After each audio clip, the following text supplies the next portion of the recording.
On February 29th, 1940, Hattie McDaniel won Best Supporting Actress for her role as Mammy in Gone with the Wind at the 12th Academy Awards ceremony. This made her the first person of color to ever win an Oscar.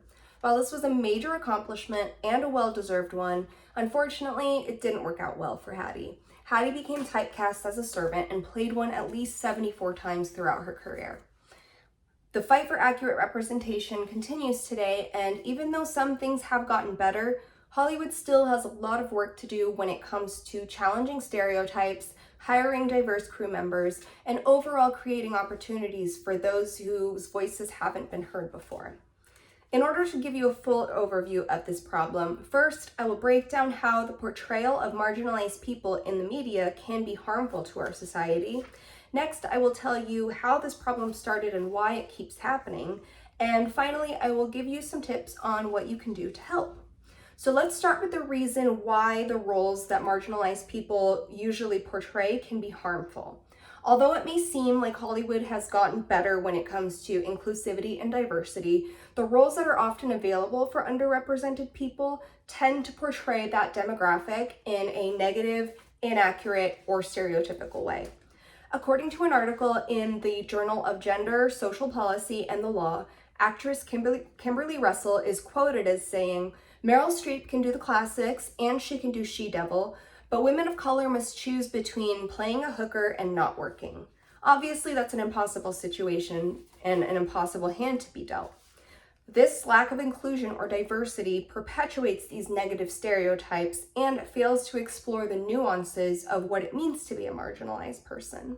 When children of color see people on TV who look like them and they're only portrayed as criminals, what is that telling them?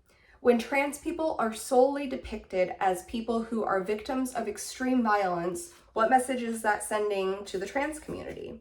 When an Asian man is cast in a movie, how often is he emasculated or typecast as a nerd or kung fu master?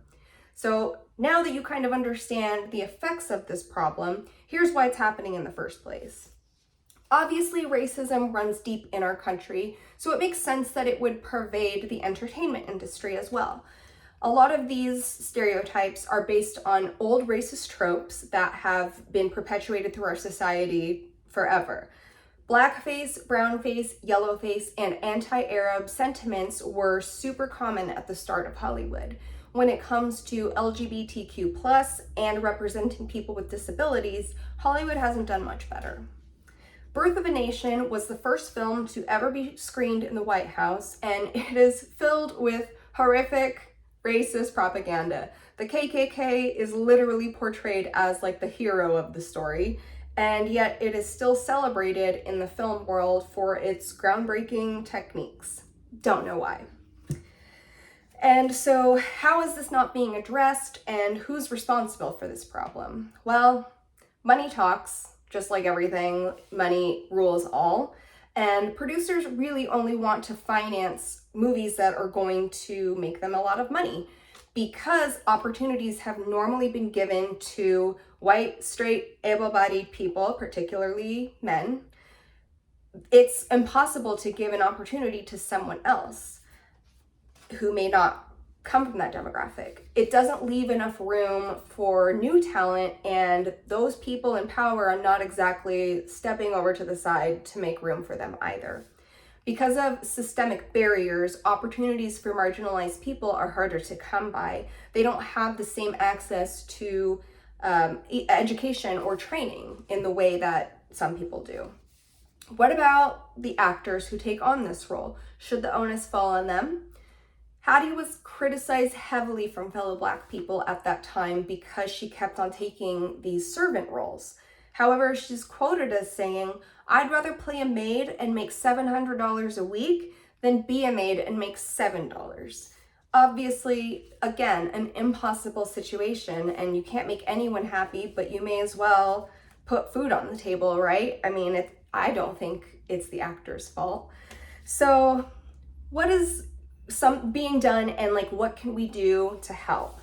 First of all, more awards are going to people who are from marginalized communities. And I don't know if you remember Oscars So White a few years ago, but that did call a lot of attention to the issue within Hollywood. And since then, we have seen more female directors be awarded, more actors get awarded that are from marginalized groups, and there have been quite a few firsts over the last few years.